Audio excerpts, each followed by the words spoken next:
All right, let's jump into another deep dive. Today, we're going to be looking at how policy changes during the Trump administration, Okay. specifically between 2017 and 2021, Right. affected the Black LGBTQ community. Yeah.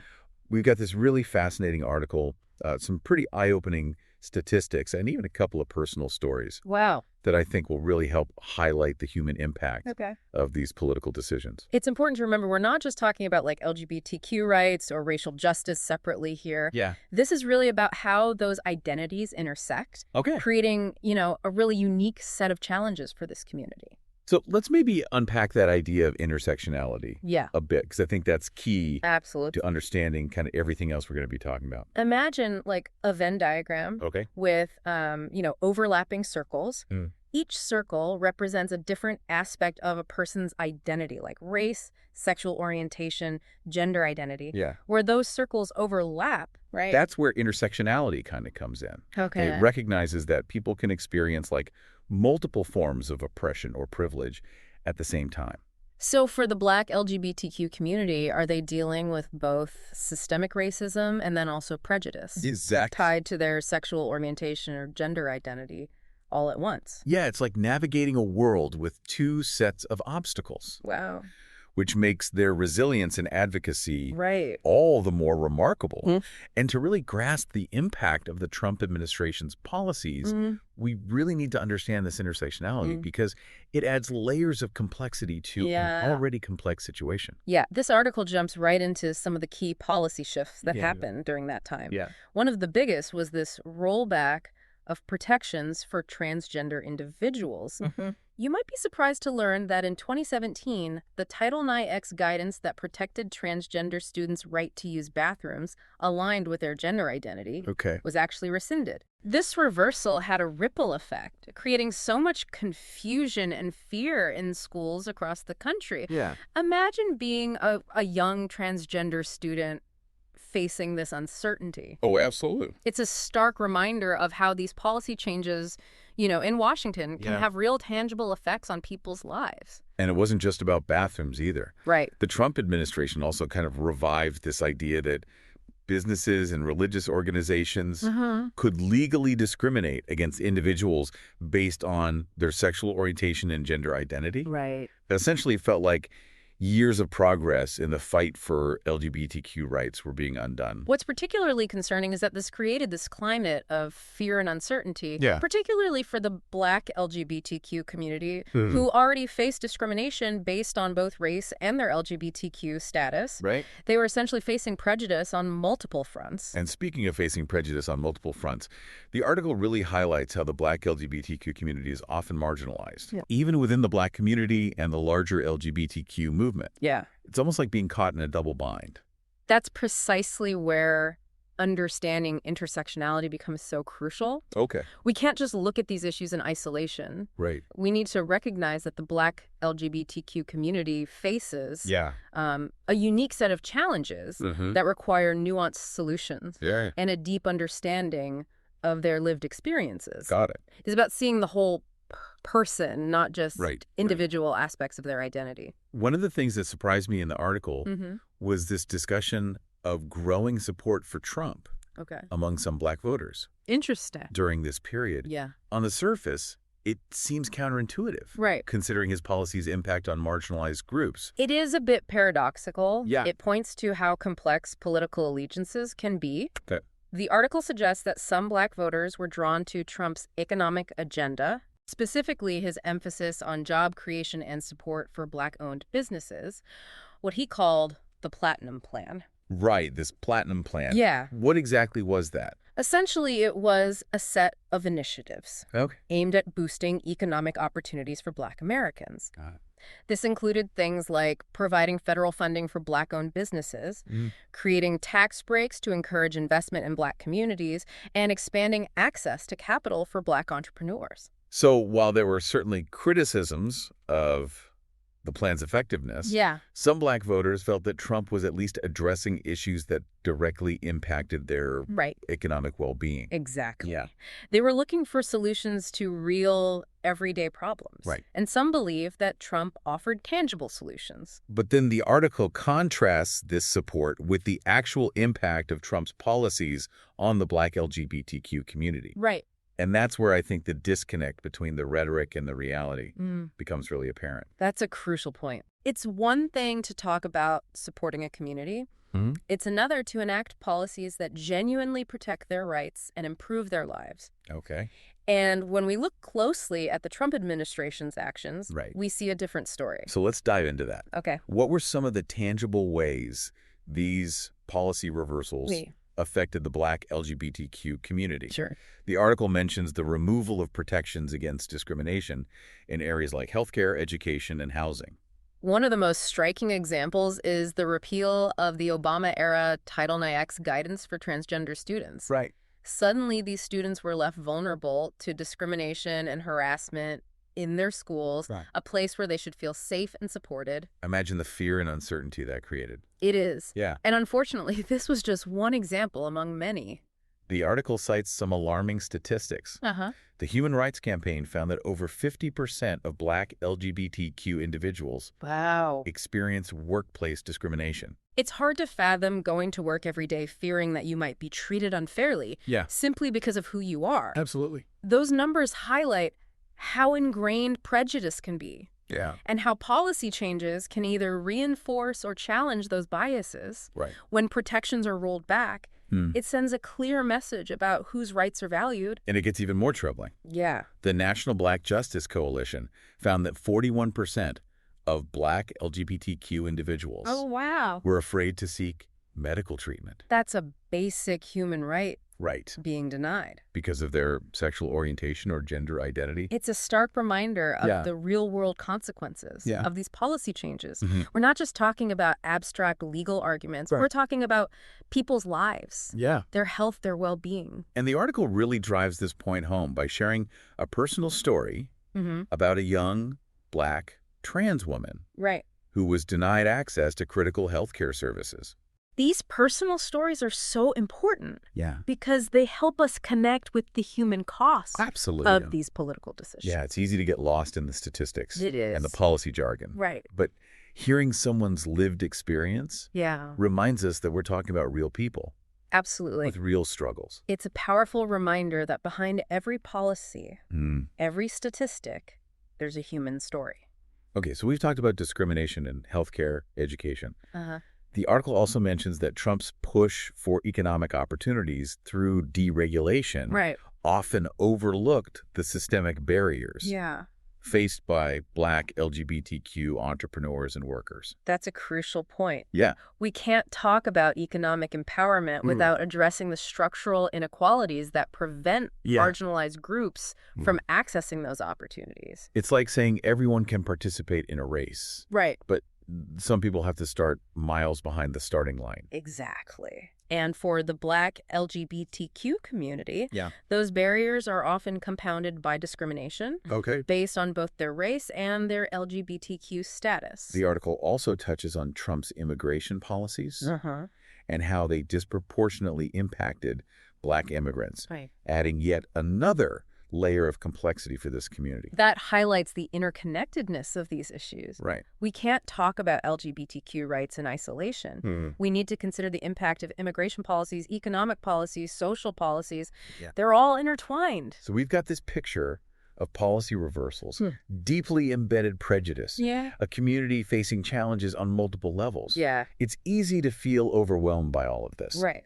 But the article doesn't leave us there. Okay. It talks about the power of community response and activism. That's where we see the incredible resilience of the Black LGBTQ community shining through. Even in the face of these setbacks, they mobilized, they organized, and they fought back. They refused to be silenced. And that's what we're going to explore next. Okay. How did the Black LGBTQ community respond to these challenges? What forms did their activism take? And what can we learn from their resilience? Stay tuned. Stay tuned. For part two. For part two. of our deep dives. Of our deep All dives. right, we'll see you there. See you there. So we just spent some time, outlining some pretty significant challenges that the Black LGBTQ community faced during the Trump administration. Right. But as we know, this community is incredibly resilient. Absolutely. And the article really dives into their response to all of this. Okay. And that's kind of what I'm most interested in unpacking here. What's inspiring is that their activism wasn't just about reacting to these policy reversals. Okay. It was about proactively shaping the narrative surrounding these Black LGBTQ issues in the public sphere. So it's like they were taking control Yeah. of their own story. What did that look like in practice? Well, grassroots organizations like Black Lives Matter and the Human Rights Campaign, along with local LGBTQ plus advocacy groups, really stepped up. They mobilized, organized protests, launched campaigns, and created spaces for the community to come together and support each other. That sense of community seems so crucial. Absolutely. Especially when you're facing, such isolating challenges. These groups recognized the urgency of the situation and acted swiftly to raise awareness, provide resources, and advocate for change. Okay. They understood that solidarity is essential in the face of oppression, and by working together, they could amplify their voices and create a more powerful force for change. The article mentions that their activism took many forms. Right. Not just protests and rallies. It wasn't just about being loud, it was also about being strategic. Huh? They organized educational initiatives like workshops, seminars, and public forums to inform people about the specific ways that these policy reversals were harming the Black LGBTQ community. Okay. Knowledge is power. And these initiatives equipped individuals with the information that they needed to become advocates for themselves and their communities. I imagine that having those spaces to learn and connect was incredibly empowering. You're right. Especially given the feeling of being marginalized, even within, existing movements. It was about creating a sense of belonging and shared purpose. Yeah. These initiatives weren't just about educating others, they were about building community and fostering resilience. It's truly inspiring to see how even when facing, such daunting challenges, they found ways to resist, organize, and fight for their rights. It reminds us that change doesn't happen overnight. Right. But it does happen when people come together, Yeah. raise their voices, and refuse to be silenced. Okay. And that brings us to the question of where we go from here.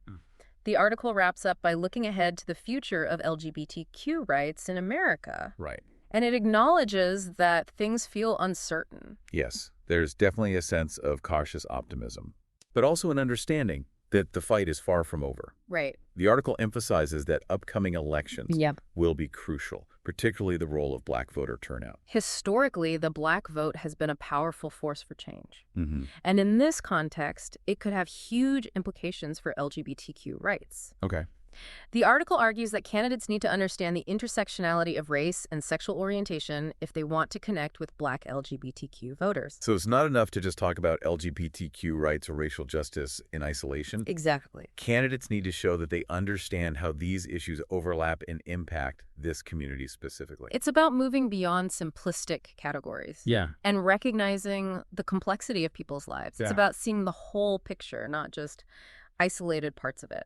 The article also stresses the importance of coalition building between racial justice and LGBTQ advocacy groups. That's right. Yeah.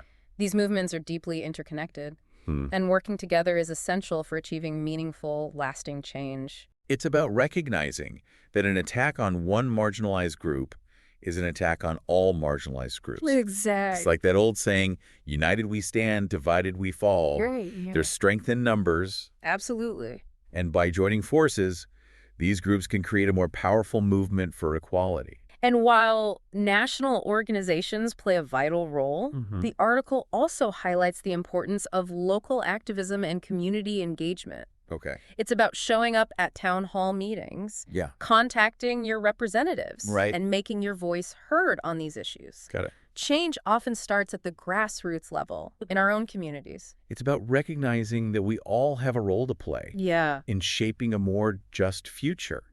We can't just sit back and wait for change to happen. Right. We need to be active participants. Absolutely. And that brings us to the final point. The article makes the need for voter education campaigns, Yeah. specifically targeting Black communities. Because there's often a disconnect between what politicians say they'll do and what they actually do Right. once they're in office, Yeah. it's crucial for voters to be informed about the specific issues at stake Mm-hmm. and the impact of their votes, Right. especially when it comes to policies that directly affect the Black LGBTQ community. That makes sense. Yeah, So it's about empowering voters with the knowledge they need exactly. to make informed decisions that align with their values. Organizations like the NAACP and the National Urban League Uh-huh. are doing some great work in this area. They play a crucial role in providing nonpartisan information about candidates' stances on issues Right. that directly impact the Black community, including LGBTQ rights. They help voters cut through the noise and get to the heart of the matter. Yeah. What are the proposed policies? Okay. How will they affect people's lives? Right. And who is genuinely committed to fighting for the rights of all Americans, Mm-hmm. regardless of their race, sexual orientation, or gender identity?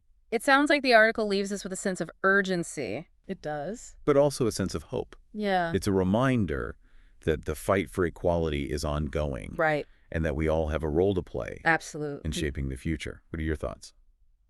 I think the article does a great job of balancing the challenges and the triumphs. Yeah. It's a call to action, Mm. an invitation to join the movement for a more just and equitable society. Okay. What stood out to you from this part of the deep dive? For me, it's the way the Black LGBTQ community refused to be defined by the challenges they faced. Okay. They took control of their narrative, Mm-hmm. they organized, they educated, Right. and they inspired. Absolutely. It's a powerful reminder that even in the face of adversity, hope and resilience can prevail. I agree. Yeah. Their strength and determination are a testament to the human spirit. Mm-hmm. And it's a reminder that even in the darkest of times, there's always hope for a brighter future. Right. But that hope requires action. Yeah. We can't just sit back and wait for change to happen. We Yeah. have to be active participants. So as we move into the final part of this deep dive, Okay. I'm curious to explore what that active participation looks like. Yeah. What can we as individuals do to contribute to creating a world where everyone is treated with dignity and respect, Right. regardless of who they are or who they love? That's a great question. Yeah. And it's one that we'll explore in more detail in the next part of our deep dive. Okay, so we've covered a lot of ground in this deep dive. Yeah. We've talked about, the policy shifts, Right. the impact on the Black LGBTQ community, Mhm. their incredible resilience, and the importance of political engagement. Absolutely. But the article doesn't just leave us with, information. Right. It leaves us with a question. Okay. What can we do as individuals Right. to create a more inclusive and equitable world, especially considering the needs of marginalized communities? That's the million-dollar question, isn't it? Yeah. And it's one that the article really encourages us to wrestle with. Mhm. It's a call to action, a challenge to examine the systems we live in Right. and how they impact different groups of people, particularly those who are often overlooked or marginalized. It feels almost overwhelming. It can. Like, where do we even begin? I think it starts with recognizing that our choices, Okay. who we vote for, Mhm. what we buy, Right. what causes we support, Yeah. they all have ripple effects. Okay. Our actions, even the seemingly small ones, Right. can contribute to creating a more just and equitable world, or they can perpetuate existing inequalities. So it's about being mindful, not just of our own lives, but of the interconnectedness of everything. Exactly. And recognizing that we all have a responsibility Yeah. to contribute to positive change. It's not about having all the answers or being a perfect activist. Right. It's about taking steps, Oh, however small, yeah. to move in the right direction. So what might those steps look like? The article mentions a few things, right? It does. Okay. One powerful step is education, both educating ourselves and engaging in conversations with others. Right. There's so many resources available, from books and articles to documentaries and podcasts. Yeah. Learning about the issues that impact the Black LGBTQ community is essential for understanding the complexities and nuances of their experiences. It's about going beyond the headlines and sound bites Absolutely. and really delving into the history, Yeah. the struggles and the triumphs. And once we have that knowledge, Right. it's important to share it. Okay. Having those, sometimes difficult conversations with family and friends, Yeah. challenging biases and misinformation, Right. that can be incredibly impactful. Mm-hmm. It's about creating ripples of awareness and understanding. I think sometimes people are afraid to have those conversations. It can be uncomfortable, Yeah. but they're necessary. Because they don't want to say the wrong thing. Sure. But even if it's messy or uncomfortable, those conversations are so important. Absolutely. We all have a role to play in dismantling harmful stereotypes and creating a more inclusive society. Okay, so besides educating ourselves and having those conversations, what are some other tangible steps that we can take?